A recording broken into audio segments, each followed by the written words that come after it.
হরে কৃষ্ণা। আজ আমরা কথা বলবো শিবরাত্রি নিয়ে। শিবরাত্রি কখন পড়ছে, চার প্রহরে কখন সময় থাকছে, সেই সব নিয়ে।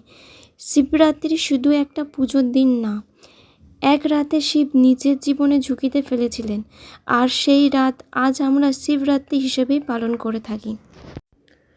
অনেকে আগে দেবতা ও অসুররা মিলে সমুদ্র মন্থন শুরু করেছিলেন, আর সেই সময় অমৃত বের হওয়ার আগে পান করে সবাই অমর হতে চেয়েছিলেন। কিন্তু সমুদ্র থেকে বেরিয়ে আসে অমৃত নয়, সেটি বেরিয়ে আসে হলাহল বিষ, যেটি ছিল খুবই ভয়ঙ্কর। এই বিষ এতটাই ভয়ঙ্কর ছিল যে দেবতারা সবাই অসুররা সব কাঁপতে লাগলো।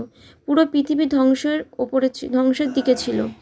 এই বিষ কেউ পান করতে রাজি ছিল না। তখন সবাই ছুটে গেলেন ভগবান শিবের কাছে। তার কাছে তিনি তাদের কষ্ট কথা বললেন। তিনি ভয়ঙ্কর সেই বিষ কোনো কিছু না ভেবেই তিনি ভোলানাথ শিব সেই বিষ নিজে পান করেছিলেন, আর তার গলা নীল হয়ে যায়। আর তখন থেকেই তাকে নীলকণ্ঠ নামেই সবাই জানে, আর সেই নামে তিনি পরিচিত হয় নীলকণ্ঠ নামে। এই ফাল্গুন মাসে কৃষ্ণপক্ষে চতুর্দশী এই রাতই হলো মহাশিবরাত্রির রাত। এই দিন সবাই অসুর ও দেবতারা মিলে তার পুজো করেছিলেন। শিবরাত্রি আসল শিক্ষা হচ্ছে, শিবরাত্রি আমাদের শেখায় যে সবার বিষের বাইরে আসে না, কিছু বিষ আমাদের ভেতরেও থাকে, যেমন হচ্ছে রাগ, অহংকার, লোভ ও হিংসা। শিব যেভাবে বিষ ধরে রেখেছিলেন, আমাদের শেখা দরকার যে বিষ নিয়ন্ত্রণ করা। শিবরাত্রি পড়েছে 2026 15ই ফেব্রুয়ারি, রবিবার পড়েছে 5টা 4 মিনিট থেকে, আর থাকছে 16ই ফেব্রুয়ারি পর্যন্ত, মানে সোমবার। তো এই রবিবার থেকে সোমবার পালন করা হবে শিবরাত্রি। তো শিবরাত্রি প্রথম প্রহর পড়েছে 6টা থেকে 9টা।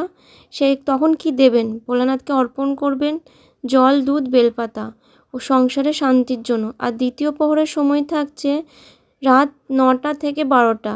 তখন কি দেবেন? দই, মধু, বেলপাতা। এটি মানসিক শক্তি ও ধৈর্যর জন্য। তৃতীয় প্রহরে কখন পড়ছে? তৃতীয় প্রহর রাত 12টা থেকে 3টে। এই সময় ভোলানাথকে অর্পণ করবেন ঘি, চিনি, জল, যাতে পাপ ক্ষয় ও জীবনে বাধা দূর হয়। চতুর্থ প্রহর পড়ছে, মানে 4 প্রহরের সময় থাকছে ভোর 3টে থেকে 6টা। এই সময় কি দেবেন? জল, ফল আর ফুল। এটা ইচ্ছে পূরণ করে এবং আশীর্বাদ। যদি 4 প্রহর সম্ভব না হয়, অন্তত 3 প্রহর, মানে 12টা থেকে 3টে সময় পড়ি ভোর জল ঢাললে পুণ্য ফল পাওয়া যায়। আর এতে কিন্তু তুলসী পাতা, সিঁদুর, কুমকুম এইসব কিন্তু একদমই দেবেন না। শিবরাত্রি পালন করার নিয়ম প্রথমে হচ্ছে, পরের দিন আগে ভোরবেলায় উঠে স্নান টান করে ভগবানের কাছে সংকল্প নিতে হয় যে আমি শিবরাত্রি করছি। তারপর কেউ যাদের শরীর সুস্থ থাকে তারা নির্জলা রাখতে পারে না, যদি শরীর অসুস্থ থাকে তারা আপনারা ফলাহার করতে পারেন। তো শিবরাত্রি পালন করা যে নিয়মগুলি রয়েছে, উপবাস রাখা সাধারণ সূর্য উদয় থেকে পরের দিন ভোরবেলা পর্যন্ত রাখা হয়। এই সব ভোলানাথকে পানি, ডাবের জল বা দুধ, বেলপাতা, ফুল, ধূপ এইসব দিয়ে পুজো করা হয়। কিছু কিছু জিনিস অবশ্যই যেগুলো দেওয়া উচিত নয়, সেটা হচ্ছে তুলসী পাতা, কুমকুম, সিঁদুর, বিশেষ করে হচ্ছে কেতকী ফুল। এটা একদমই দেওয়া উচিত নয়, কারণ পুরাণের মতে এইগুলো শিবলিঙ্গের সাথে উপযুক্ত নয়। তার দিন রাত্রি জাগরণ, শিবরাত্রি আমরা শুধু শ্লোক মন্ত্র বলি না, এই রাত্রি জাগরণ করি, অর্থাৎ রাতে ঘুম নাই। এই রাতে প্রতিটি প্রহর আমরা শিবের নাম ও মন্ত্র উচ্চারণ করি, ধ্যান করি ও শিবলিঙ্গে জল, দুধ অভিষেক করি। এটা করা হয় যাতে রাত জাগরণের সময় প্রথম সন্ধ্যা, তারপর মধ্যম রাত আর শেষ পর্যন্ত, ভোর পর্যন্ত এই সময় শুধু শক্তিশালী বলেই মনে করা হয়। তাই অনেক মানুষ মনোযোগ দিয়ে শিবের নাম উচ্চারণ করে, ওং নমঃ শিবায়।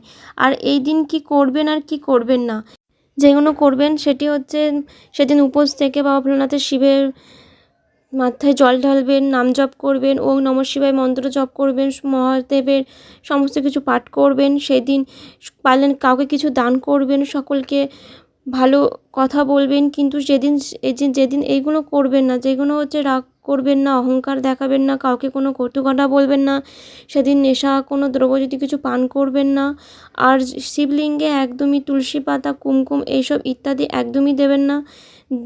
দান করলে খুবই শুভ হয়, ফল পাওয়া যায়। শিবরাত্রির দিনে দান অত্যন্ত শুভ বলে মনে করা হয়। দরিদ্র মানুষকে খাবার দেওয়া, গরু ও গৃহহীনদের সাহায্য করা, ধর্মীয় বই ও পাঠ দান করা, এইসব সকল করলে মনে করা হয় যে শিবের দয়া আশীর্বাদ বেশি পাওয়া যায়। উপোস লাগলে শরীর মন উভয় পবিত্র হয়, বিশেষ করে মন। এর শিবরাত্রি আসল শিক্ষা হচ্ছে বন্ধুরা যে শিবরাত্রি শুধু একটা তারিখ বা রীতি না, এটি হচ্ছে আধ্যাত্মিক শক্তি, ধৈর্য ও আত্মার বিশ্বাস। এই রাতে আমরা নিজের ভুলগুলোকে চিন্তা করে শিখি, নিজের অহংকার কমাই বা একটা শান্ত মন নিয়ে নতুন সূচনা করার উপায় ও সাহস পাই। শিবরাত্রি একটি রাত, কিন্তু তার শক্তি বছর জুড়ে আপনারা জীবনের শান্তি, শক্তি, মনোবল আনতে পারে যদি আমরা এটাকে শুধু রীতি নয় যদি অনুভব করে থাকি, তাই না? এই দিন যত পারবেন ভোলানাথের ওম নমঃ শিবায় মন্ত্রটি জপ করবেন, ঠিক আছে? আর যদি ভিডিওটা ভালো লেগে থাকে লাইক করবেন, সাবস্ক্রাইব করবেন, পাশে থাকা বেল আইকনটি প্রেস করে দেবেন নিত্য নতুন ভিডিও নোটিফিকেশান পাওয়ার জন্য। আর সকলে যদি একবার পারেন তো কমেন্টে ওম নমঃ শিবায় লিখে যাবেন। হরে কৃষ্ণা, রাধে রাধে, ওম নমঃ শিবায়। ভালো থাকবেন, সুস্থ থাকবেন।